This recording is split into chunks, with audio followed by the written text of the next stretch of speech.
Mirador, parole directe, vérité ou la fine bouche est bannie. Mirador, ici, la parole est directe. Je vous l'annonçais au sommaire, la reprise des manifestations en Guinée inquiète, il faut le dire, les opérateurs économiques. Ils ont encore en mémoire les pertes subies ces dernières années qui se chiffrent en plusieurs milliards de francs guinéens. Les hommes d'affaires craignent donc d'être une nouvelle fois la cible d'actes de vandalisme et de pillage.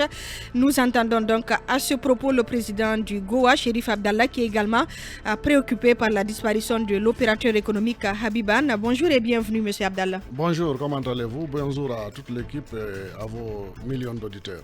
Bienvenue. D'abord, une réaction sur ce qui se passe en ce moment, ce qui se passe depuis jeudi, notamment à Conakry, ici à Conakry plutôt. Bon, vous savez, notre pays est difficile. Notre pays est très compliqué. Sinon, nous ne devons pas être là aujourd'hui encore que de répétitions. Depuis des années, vous le savez, la Guinée vient de loin, de très loin, je dirais. Pendant le régime de M. Alpha Condé, nous avons connu beaucoup de problèmes.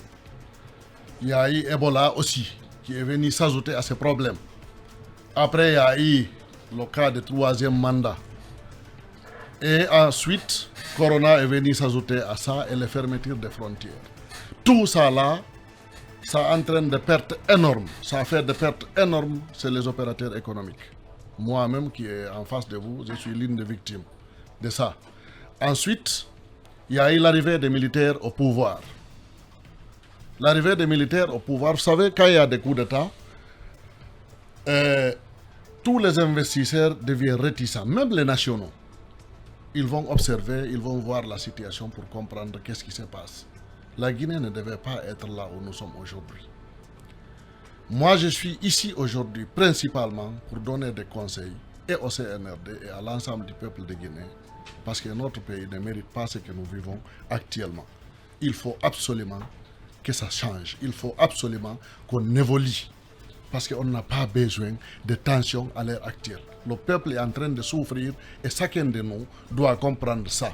On ne doit pas seulement porter des vestes et des cravates ou des oliboubous et mettre du parfum et alors aller raconter des mensonges auprès de nos autorités. Ça ne peut pas marcher.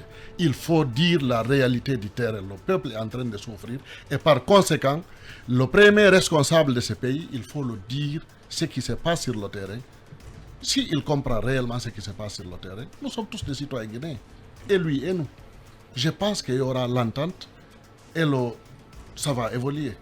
Si on reste comme ça, alors qu'il y a les problèmes d'insécurité de gauche à droite, il y a les opérateurs économiques qui sont victimes.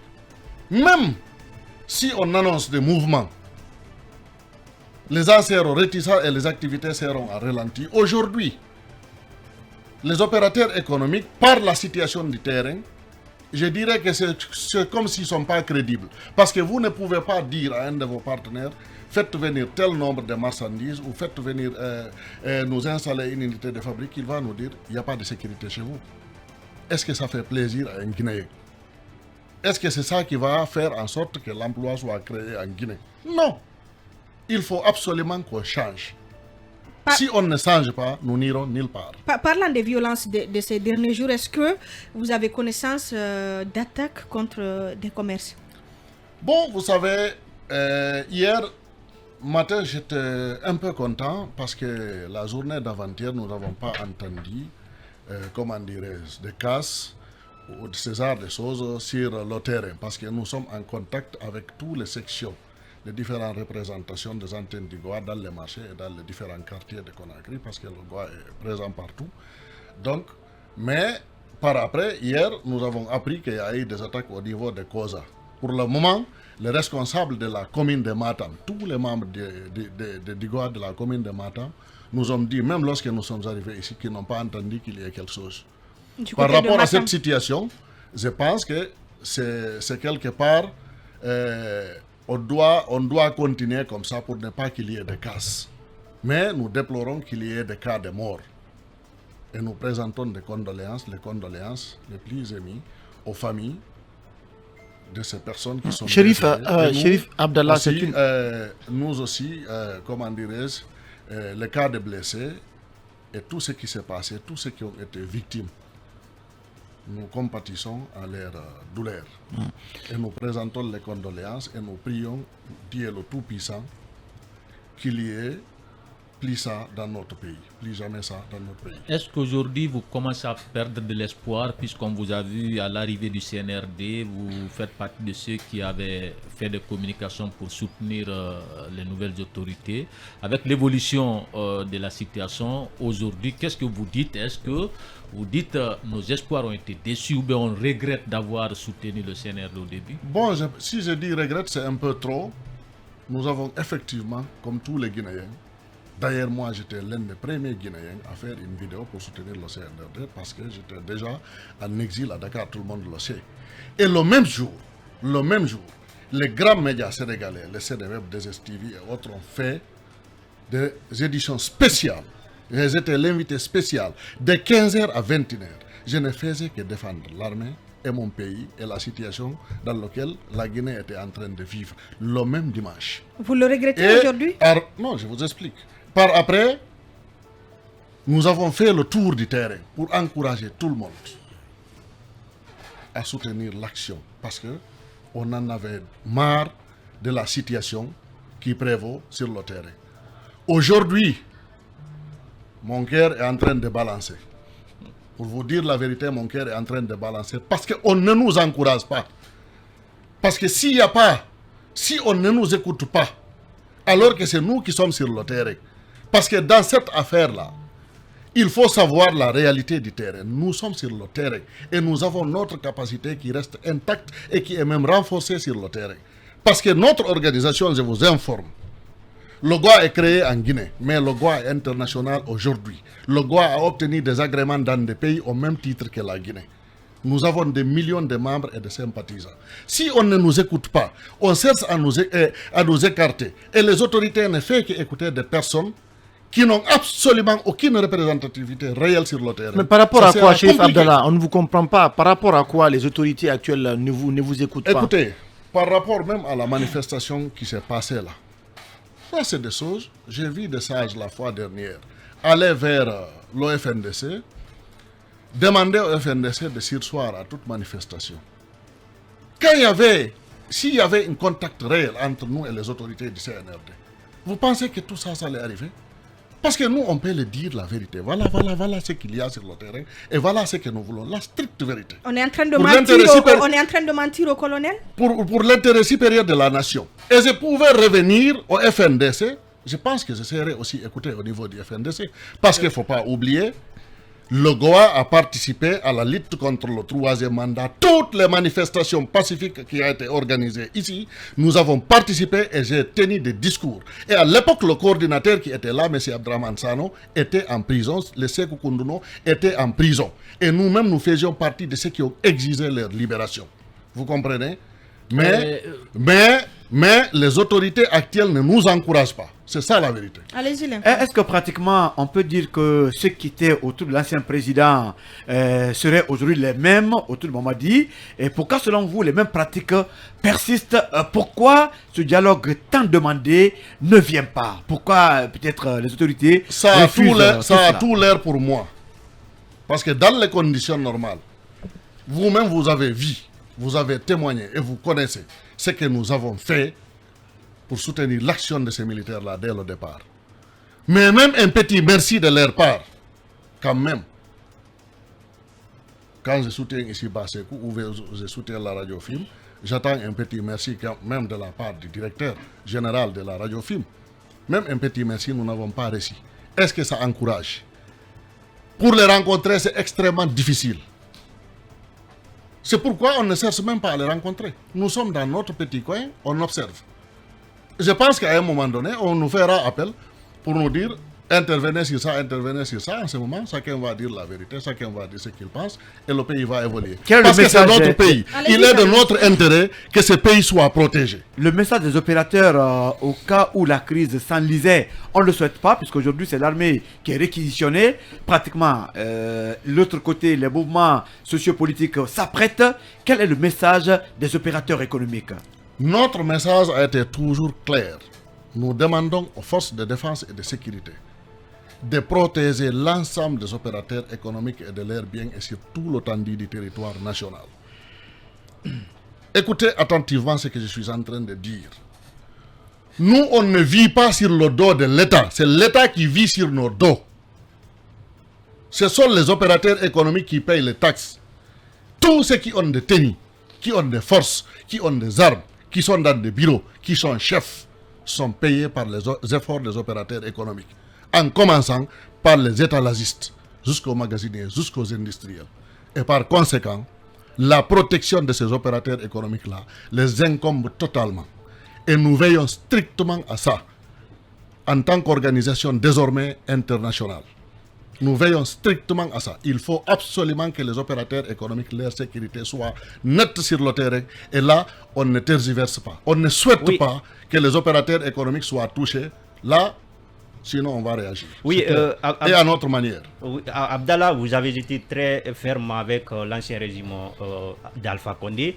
Est-ce qu'aujourd'hui, on peut s'attendre à des appels du GOA par rapport à tout ce qui se passe dans notre pays? Est-ce que vous estimez que le pouvoir, vos opérateurs économiques sont menacés? Mais je vais revenir aussi sur la question de mon confrère. Est-ce que vous regrettez les communications que vous avez tenues à l'arrivée du CNRD au pouvoir? Quand je dis regretter, c'est trop. Jusqu'à présent, mon souhait le plus absolu, que la transition la réussisse pour ne pas qu'on revienne à une autre transition encore.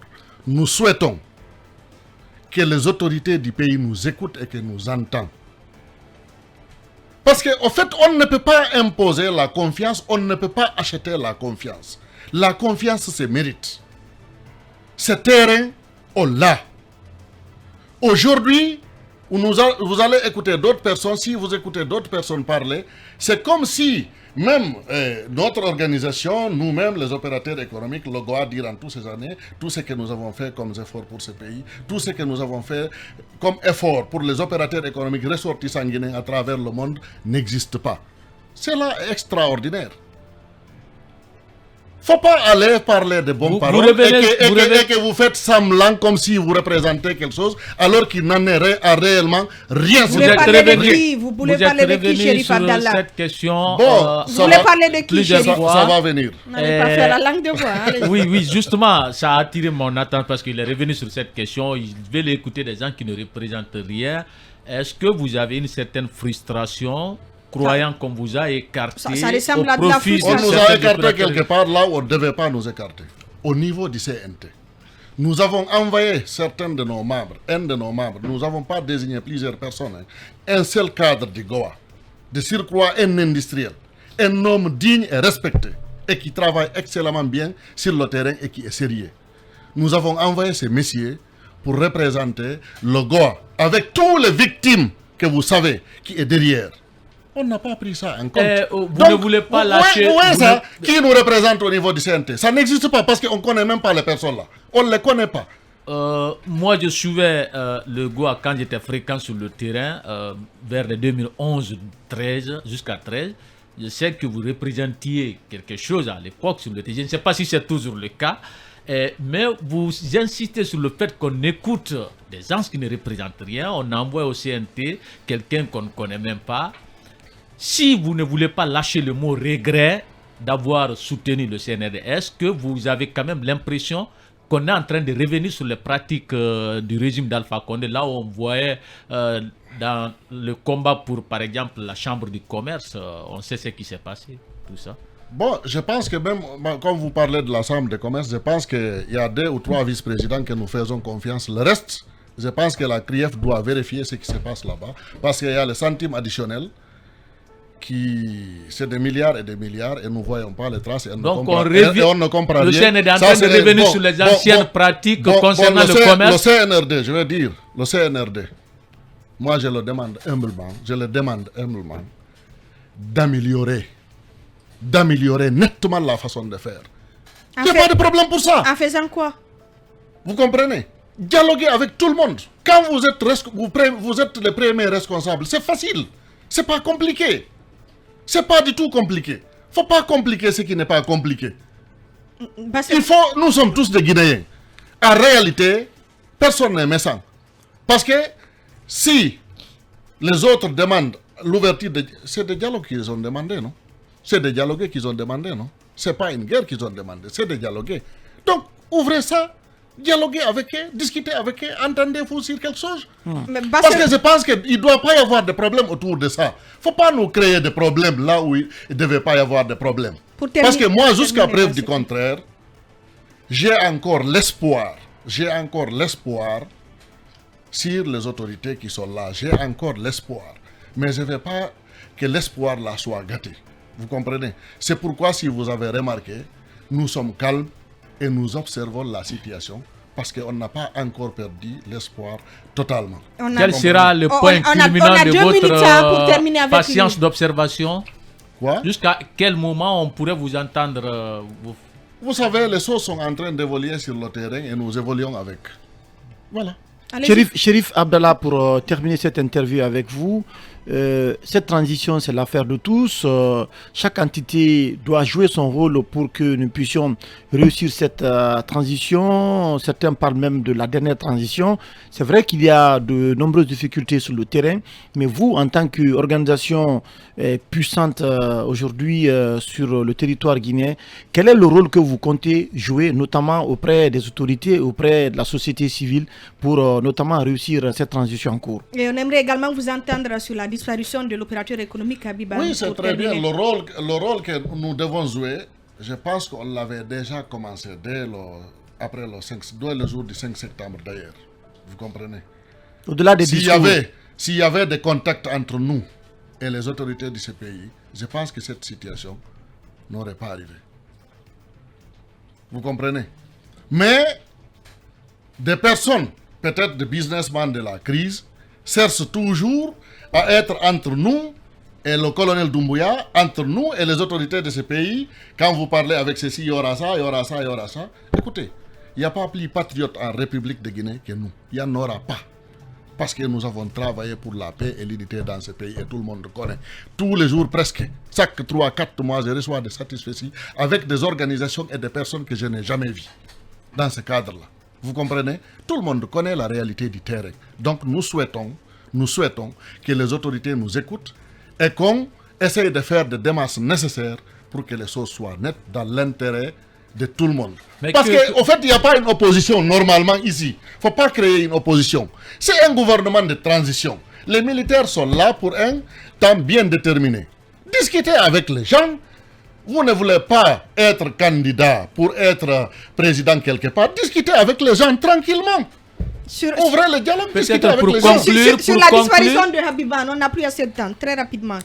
Bon, ça c'est une déception totale et je trouve que les opérateurs économiques sont exposés à un danger réel dans ce pays. Mais c'est Habib Anne, quel que soit ce qu'on reproche de lui, moi je ne connais pas. Mais c'est Habib Anne, c'est quelqu'un que je connais. Peut-être on se serrait la main 4 ou 5 fois. Mais je respecte beaucoup ces messieurs. Et je sais qu'il représente quelque chose dans ce pays. Il appartient aussi à des entités qui ne sont pas négligeables dans ce pays, le patronat. Donc, et il a aussi des sociétés qu'il a eu à diriger dans ce pays. Ces messieurs méritent respect et considération, quel que soit ce qu'on leur reproche. Je ne connais même pas ce qu'on leur reproche. Je dis que même lui, je ne le connais pas bien.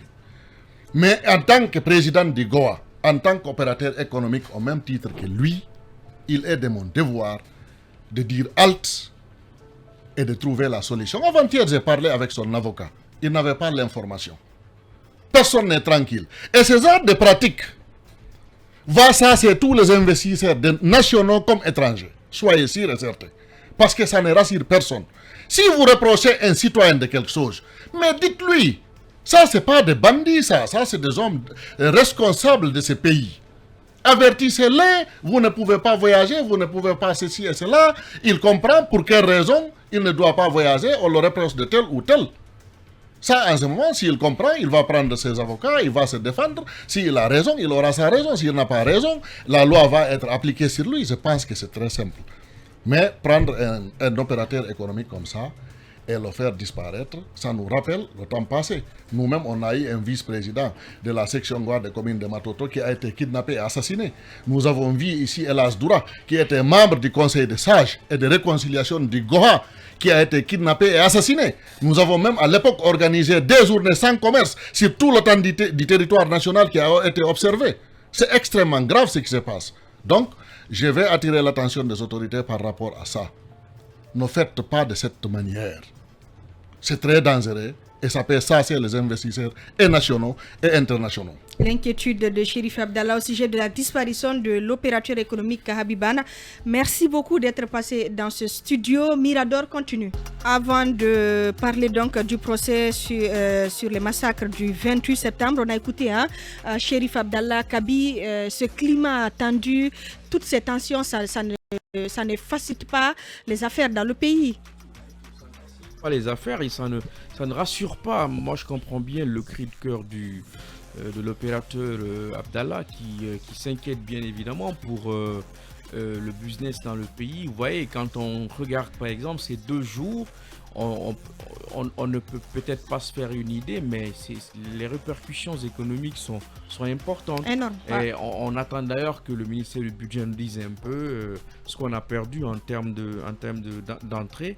Et je crois que c'est tout à fait normal qu'on évite un peu ces scènes de violence-là, ces journées où il n'y a pas d'activité. Parce que quoi qu'on dise, ce sont des journées où les gens hésitent à aller travailler et les commerces restent pratiquement fermés. Et ceci n'est pas bien pour l'économie et pour ces opérateurs économiques qui investissent leur argent. Donc je comprends bien le cri de cœur de M.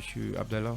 Et Lincoln, il faut faire le nécessaire pour sécuriser les commerces. On a vu par le passé tous ces actes de vandalisme, de pillage, les commerçants qui ont perdu beaucoup de milliards dans ce pays et il n'y a jamais eu d'indemnisation. On ne peut pas sécuriser le commerce dans l'anarchie. On ne peut pas le faire dans ce que nous sommes en train de vivre. Vous savez, c'est une transition, c'est un régime militaire. Donc, pas parce qu'on va mettre les forces de sécurité ou les militaires de la rue qu'on appelle sécurité. À l'heure où nous parlons, on a rappelé dans ce studio, il y a des pick-up un peu partout, même dans les sièges des partis politiques.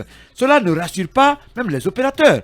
C'est vrai que Abdallah nous dit ne pas avoir enregistré peut-être des pertes, mais on nous apprend hier que certaines boutiques avaient été attaquées. On va vérifier tout cela. Donc, avec un tel climat, c'est-à-dire, quand vous bilmanisez la Guinée, pratiquement ça ne peut pas aller. Aujourd'hui, on a besoin tous d'être rassurés.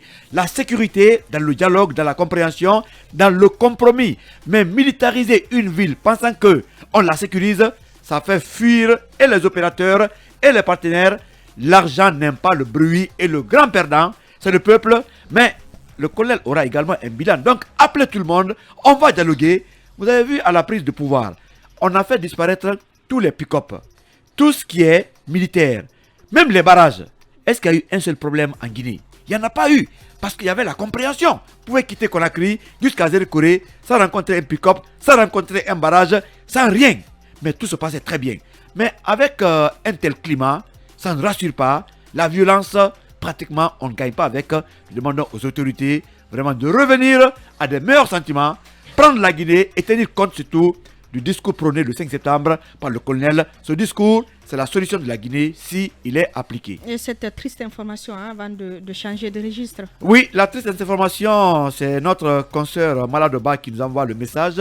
Il y a le cadreur, notre aîné, le grand frère Mohamed Lo, de camarade de la RTG, qui a été rappelé à Dieu. Il y a également Terna Kamisoko qui a posté sur sa page que le grand frère Mohamed Lo Kamara était dans son chantier à Bouramaya lorsqu'il a eu une crise. Donc il est décédé par suite de crise. La direction de FIM, en tout cas, adresse les condoléances à la famille éplorée, mais aussi à la RTG et à tous les médias de Guinée suite au décès de Mohamed Lo Kamara, cadreur à la RTG. Que la terre de la Guinée qui l'a tant servi lui soit légère. La paix donc à son âme. Mirador se poursuit. Cette fois, on parle du massacre du 28 septembre.